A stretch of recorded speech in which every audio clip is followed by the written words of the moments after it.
ಈತನ ಹೆಂಡತಿ ಹೆಸರು ಪೀಂಚಿಲು ಅಂತ. ಆ ಪೀಂಚಿಲುವಿನ ಕೋಮಲವಾದ ದೇಹವನ್ನು ಮದುವೆಯಾದ ಹೊತ್ತಲ್ಲಿ ಮುಟ್ಟಿ ಮುಟ್ಟಿ ನೋಡಿ ಸುಖಿಸಿದ್ನಲ್ಲ, ಹಾಗೆ ಆ ಸೈಕಲ್ಲಿನ ಅಂಗೋಪಾಂಗಗಳನ್ನೆಲ್ಲ ಮುಟ್ಬಿಟ್ಟು ನೋಡ್ಬಿಟ್ಟು ಖುಷಿ ಪಡ್ತಾ ಇದ್ದಾನೆ. ಪಕ್ಷಿಗಳು ಅವುಗಳು ಇವುಗಳು ಕೂಡ ಸದ್ದು ಮಾಡ್ತಾ ಇದ್ದಿದ್ದು ಮಾತ್ರ ಕೇಳಿಸುತ್ತೆ ಹೊರತು ಜನಗಳ ಒಂದು ತುಟಿಕ್ ಸದ್ದನ್ನು ಕೇಳಿಸ್ತಿರ್ಲಿಲ್ಲ ಅಂತ ಹೇಳ್ತಾರೆ.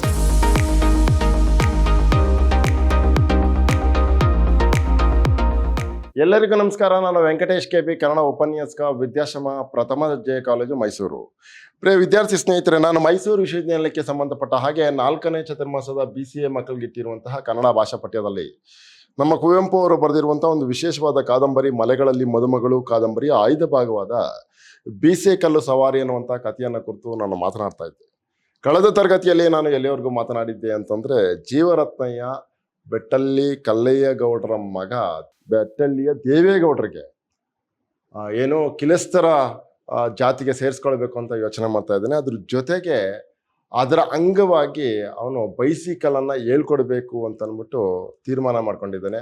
ಅಂಥ ಸಂದರ್ಭದಲ್ಲಿ ಬೈಸಿಕಲ್ನ ಒತ್ಕೊಂಡ್ಬರೋದಕ್ಕೆ ಬಚ್ಚನ್ಗೆ ನೇಮಕ ಮಾಡಿದ್ದಾರೆ. ಬಚ್ಚನ್ ನನಗೆ ಇದನ್ನು ಹೇಳಿರೋದು ಬಹಳ ದೊಡ್ಡ ವಿಷಯ ಅಂತ ಅಂದ್ಬಿಟ್ಟು ಇದನ್ನು ಒತ್ಕೊಂಡ್ಬರೋ ಅರ್ಹತೆ ನನಗೆ ಮಾತ್ರ ಇದೆ ಅಂತೇಳಿ ಸಂಭ್ರಮದಿಂದ ಅವನು ಅದನ್ನು ಒತ್ಕೊಂಡ್ಬರ್ತಾ ಇದ್ದಾನೆ.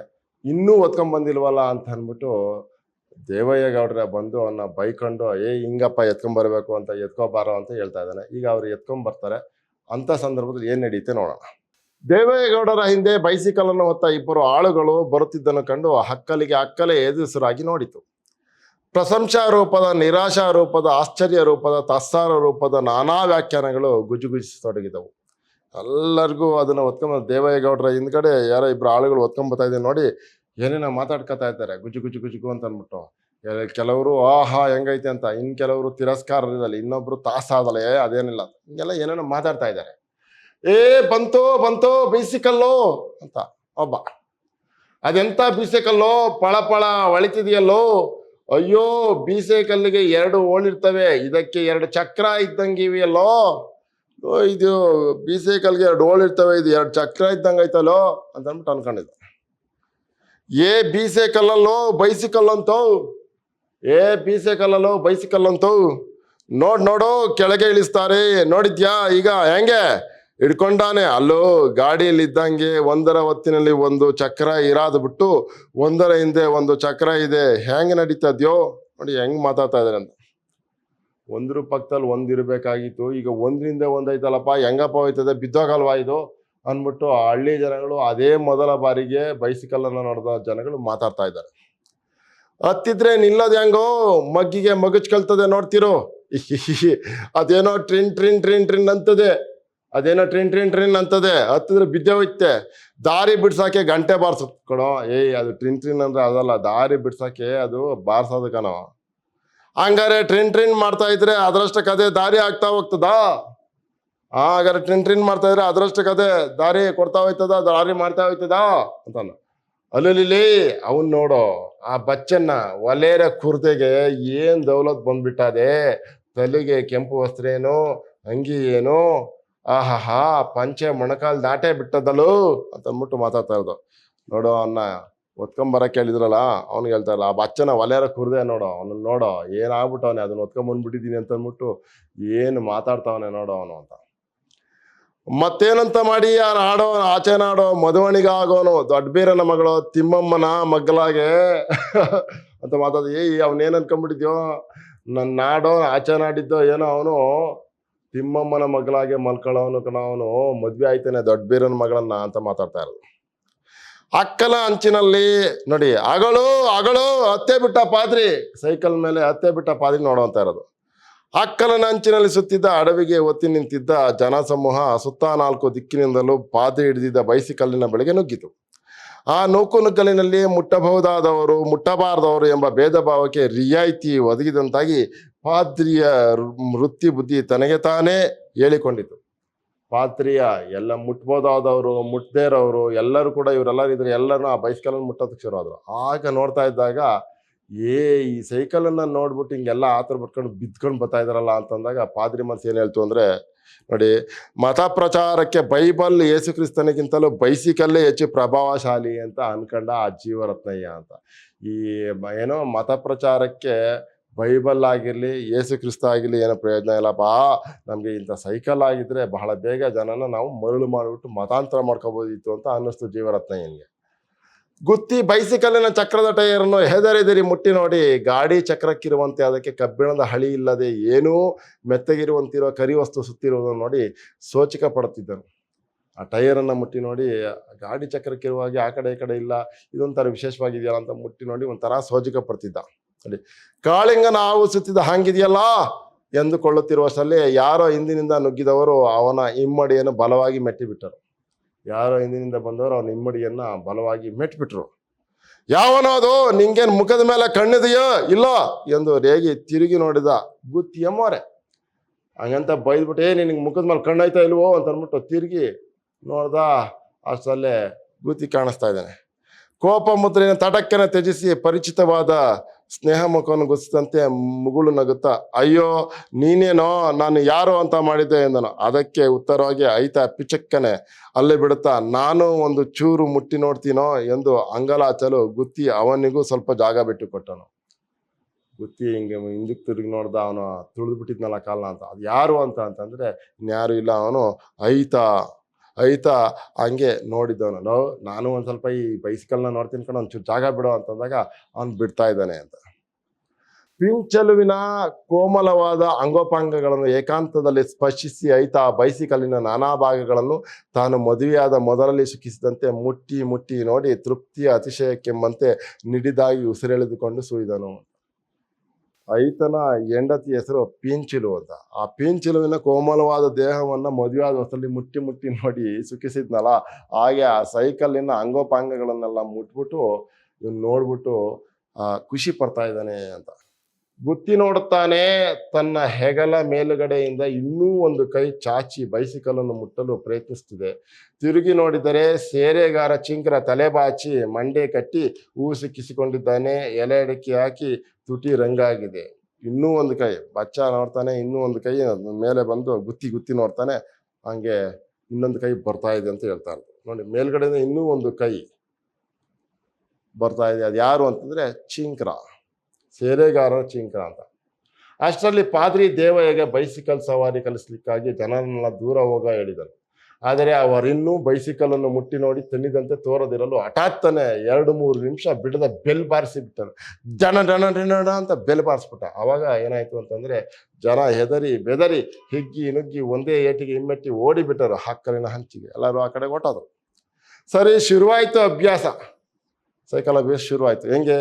ಬಚ್ಚ ಒಂದು ಕಡೆ, ಪಾದ್ರಿ ಒಂದು ಕಡೆ ಹ್ಯಾಂಡ್ ಹಿಡಿದುಕೊಂಡರು.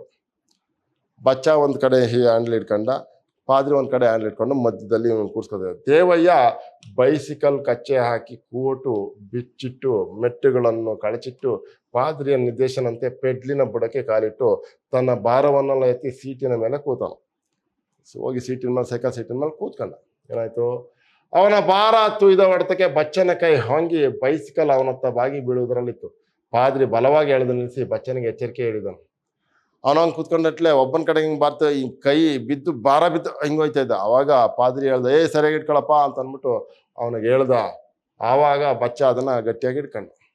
ಆದರೆ ಸೀಟಿನ ಮೇಲೆ ಶೂಲದ ಮೇಲೆಯೋ ಎಂಬಂತೆ ಕೂತಿದ್ದ ದೇವೇಗೌಡರ ಬೃಹತ್ ಕಾಯ ಅತ್ತಿತ್ತ ಹೊಂಗಿದ್ದುದನ್ನು ಕಂಡ ಜನ ಇಹಿ ಓಹೋ ಅಂತೇಳಿ ಅಹಹ ಎಂದು ಅಟ್ಟಹಾಸ ಮಾಡಿ ನಕ್ಕು ಕೈ ಚಪ್ಪಾಳೆ ತಟ್ಟಿತು.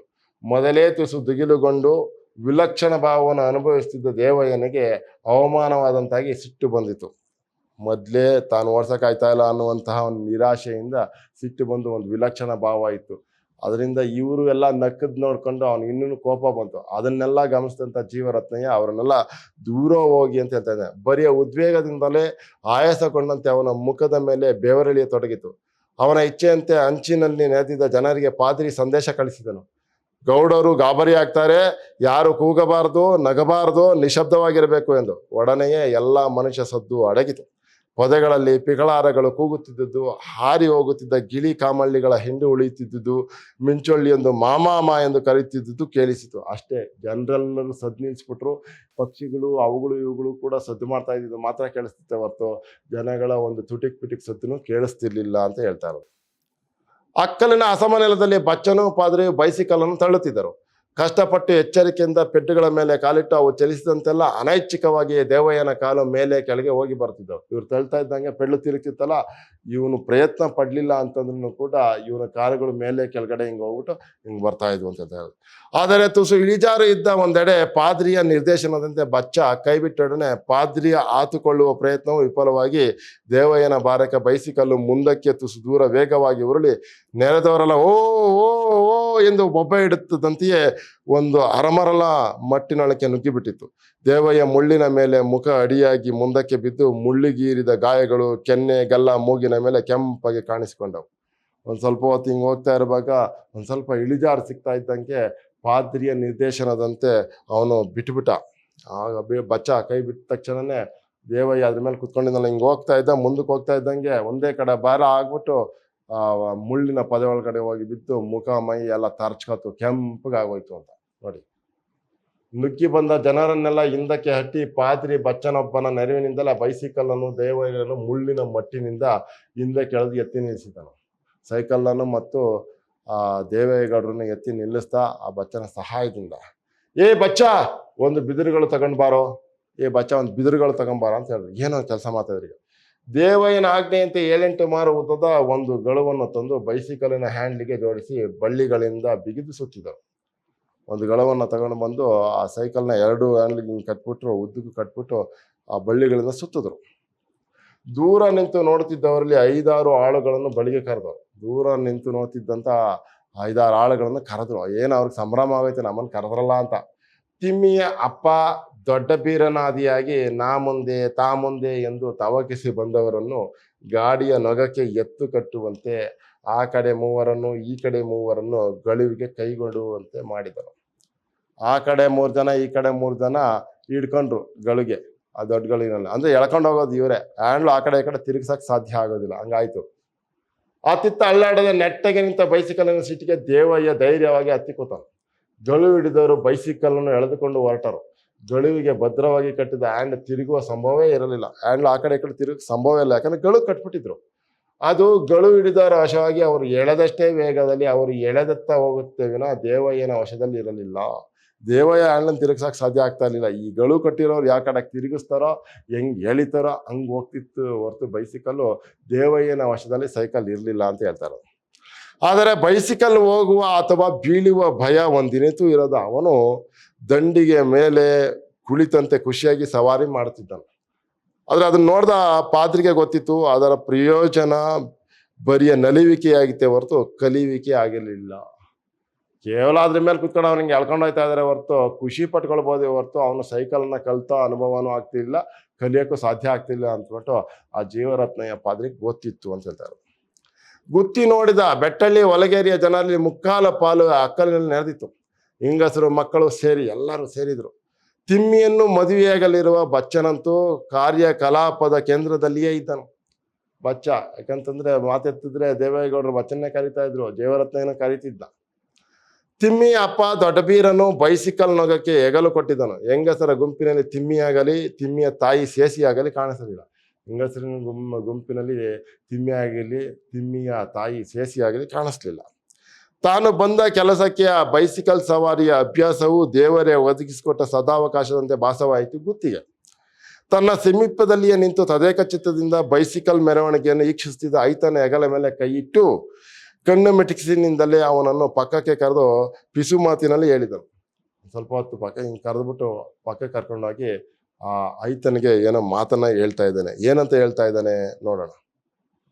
ಆ ಗುತ್ತಿಗೆ ಮಾತಾಡ್ತಾ ಇರೋದು, ನಂಗೆ ಸ್ವಲ್ಪ ಕೆಲಸ ಇದೆಯೋ, ನಾ ಹೋಗ್ತೀನಿ. ಹಳೆ ಮನೆ ದೊಡ್ಡ ಹೆಗ್ಡೇರು ಹೋಗ್ತಾ ಕೋಣೂರಿನ ಮೇಲಾಸಿ ಹೋಗಿ ಐಗಳನ್ನು ನಾ ಬರಾಕೆ ಹೇಳ್ದೆ ಅಂತ ಹೇಳುವಂತಿದ್ರು. ನನಗೆ ಕೋಣೂರಿಗೆ ಹೋಗೋಕ್ಕೆ ಆಗಲಿಲ್ಲ. ಹೂವಳ್ಳಿ ಮೇಲಾಸಿ ಬಂದ್ಬಿಟ್ಟೆ. ನೀನು ಓದವನೇ ಐಗಳಿಗೆ ಹೇಳಿಯಾ, ಐಗಳಿಗೆ ಹೇಳಿಯಾ ಅಂತ ಹೇಳ್ದ. ಆ ಕಾರಣಕ್ಕೆ ಅವನು ಆಯ್ತು ಹೇಳ್ತೀನಿ ಅಂತ ಹೇಳವನು. ಆಯ್ತು ಆಗಲಿ ಎಂದು ತಲೆಯಲ್ಲಾಡಿಸಿ ಬೈಸಿಕಲ್ ಸರ್ಕಸ್ಸಿಗೆ ಅವಸರದಿಂದ ಹಿಂದಿರುಗೋದ್ರೊಳಗೆ ಗುತ್ತಿ ಮತ್ತೆ ವ್ಯಂಗ್ಯವಾಗಿ ನಕ್ಕು, ನಿನ್ನ ಹೆಂಡತಿ ಬರ್ಲಿಲ್ಲೇನೋ, ನೀವು ಒಬ್ಬನೇ ಬಂದು ಬಿಟ್ಟೆಯಲ್ಲ ಎಂದನು. ಆಯ್ತನು ನಗೆ ಆಡುತ್ತಲೇ, ಬಾ ಅಂತ ಕರೆದೆ, ಇಲಿ ಕಿವಿ ಸೊಪ್ಪು ಕುಯ್ತೀನಿ ಅಂತ ಹೋದ್ಲು. ಬಾ ಅಂತ ನನಗೆ ಕರೆದೆ ಅಂತೇಳಿ ಐತ ಹೇಳ್ತಾನೆ, ನಗ್ತಾನೆ. ಮತ್ತೆ ಯಾಕೆ ಬರ್ಲಿಲ್ಲ ಅಂತಂದ್ರೆ ಅವಳು ಇಲಿ ಕಿವಿ ಸೊಪ್ಪನ್ನು ಕುಯ್ಯೋದಕ್ಕೆ ಹೋದ್ಲು ಅಂತ ಹೇಳ್ತಾರೆ. ಅವಳಿಗೆ ದಿನ ಒತ್ತಾರೆ ವಾಕರಿಕೆ ಆದಂಗಾಗಿ ವಾಂತಿ ಆಗ್ತದಂತೆ, ಅದಕ್ಕೆ ಕಣ್ಣ ಪಂಡಿತರ ಹೇಳಿದ್ರು ಇಲಿ ಕಿವಿ ಸೊಪ್ಪಿನ ಅಸಾಳೆ ಮಾಡಿಕೊಂಡು ಕುಡಿಯಾಕೆ ಎನ್ನುತ್ತಾ ಓಡಿದನು. ಇದ್ದಕ್ಕಿದ್ದಂತೆ ಸದ್ದು ಹೊನಲುಕ್ಕಿದ ಅಕ್ಕಡೆಗೆ ಕೋಲಾಹಲಕ್ಕೆ ಕಾರಣವಾಗಿದ್ದು ದೊಡ್ಡ ಬೀರನು ಮುಗ್ಗರಿಸಿ ಬಿದ್ದದ್ದೇ ಬೈಸಿಕಲ್ ನೊಗಕ್ಕೆ ತೋಳು ಕೊಟ್ಟಿದ್ದ 6 ಜನರನ್ನು ಓಡಲು ಹೇಳಿದನು ಪಾದ್ರಿ. ಏಕೆಂದರೆ ಬೈಸಿಕಲ್ ಸ್ವಲ್ಪವಾದರೂ ವೇಗವಾಗಿ ಚಲಿಸದಿದ್ದರೆ ದೇವಯ್ಯ ಪೆಡ್ಡು ಹೊಡೆಯುವುದನ್ನಾದರೂ ಕಲಿಯುವುದು ಹೇಗೆ. 6 ಜನರು ಓಡತೊಡಗಿದ್ದರು. ಈ ಕಡೆ 3 ಜನ, ಆ ಕಡೆ 3 ಜನ ಎತ್ಕೊಂಡು ಹೋಗ್ತಾ ಇದ್ರು. ಏನ್ ಮಾಡ್ತಾ ಇದ್ದಾನೆ, ದೊಡ್ಡ ಬೀರ ಮುಗ್ಗರಿಸಿ ಬಿದ್ದದ್ದೇ ಬೈಸಿಕಲ್ಲು ಎಡವಟ್ಟಾಗೋಯ್ತು. ಏನು ಅಂತಂದ್ರೆ ಆ ಕಡೆ 3 ಜನ, ಈ ಕಡೆ 3 ಜನ ಹೇಳ್ಕೊಂಡು ಓಡ್ತಾ ಇದ್ರು. ಅಂತ ಸಂದರ್ಭದಲ್ಲಿ ಜನರು ಚಪ್ಪಾಳೆ ಹೊಡೆದು ಶ್ಲಾಘಿಸಿ ಪ್ರೋತ್ಸಾಹಿಸಿದರು. ಅಷ್ಟರಲ್ಲಿ ಕೊರಕಲೊಂದನ್ನು ಎಳೆಯುವ ಮೂಲಕ ದೊಡ್ಡ ಬೀರ ಮುಗ್ಗರಿಸಿ ಬಿದ್ದವನು ಬಿದಿರುಗಳನ್ನು ಬಿಡಲಿಲ್ಲ. ಜೋತಾಡುತ್ತಲೇ ಒಂದು ಮಾರು ಮುಂದಕ್ಕೆ ಸರಿದು ದಪ್ಪನೆ ಉರುಳಿದ್ದನು. ಒಂದು ಮಾರು ಜೋತಾಡ್ತಾನೆ ಹೋಗಿ ಅವನು ಬಿದ್ದ. ಉತ್ಸಾಹದಿಂದ ಕೂಗುತ್ತಿದ್ದ ಜನಕ್ಕೆ ಪರಿಹಾಸ್ಯ ಕಾರಣವು ದೊರೆತಂತಾಗಿ ಕೋಲಾಹಲವೆದ್ದಿತು. ಐತನು ಓಡಿ ಜನಜಂಗುಳಿಗೆ ಸೇರುವಷ್ಟರಲ್ಲಿ ದೇವಯ್ಯನು ಬೈಸಿಕಲ್ಲಿಂದ ಇಳಿದು ದೊಡ್ಡ ಬೀರನು ಶುಶ್ರೂಷೆಗೆ ತೋಡಿಕೊಂಡಿದ್ದ ಅಂತ ಅಂದ್ಬಿಟ್ಟು ಮಾತಾಡ್ತಾ ಇರ್ದ. ದೊಡ್ಡ ಬೀರ ಬಿದ್ದೋಗಿದ್ದಾನಲ್ಲ, ಅದಕ್ಕೆ ಮುದುಕ ಅವನು. ಒತ್ತು ಆಗಲೇ ಇಳಿಯತೊಡಗಿ ಕುಂದದ ಹೆಗ್ಗುಡ್ಡದ ನೆತ್ತಿಯ ನೆರಳು ಕಣಿವೆಯ ಕಾಡುಗಳ ಮೇಲೆ ಬಿದ್ದಿತ್ತು. ಅದು ಎಷ್ಟು ಚೆನ್ನಾಗಿದೆ ಅಂತ ಹೇಳ್ಬಿಟ್ಟು ಮಲೆನಾಡಿನ ಪರಿಸರವನ್ನ ಯಾವ ಸಂದರ್ಭದಲ್ಲಾದ್ರೂ ಕೂಡ ಅವರು ವರ್ಣಿಸುವುದನ್ನ ಕುವೆಂಪು ಅವರು ಮರೆಯೋದೇ ಇಲ್ಲ ಅಂತ ಹೇಳ್ತಾ ಇರೋದು. ಒತ್ತು ಆಗಲೇ ಇಳಿಯತೊಡಗಿ ಕುಂದದ ಹೆಗ್ಗುಡ್ಡದ ನೆತ್ತಿಯ ನೆರಳು ಕಣಿವೆಯ ಕಾಡುಗಳ ಮೇಲೆ ಬಿದ್ದಿತ್ತು.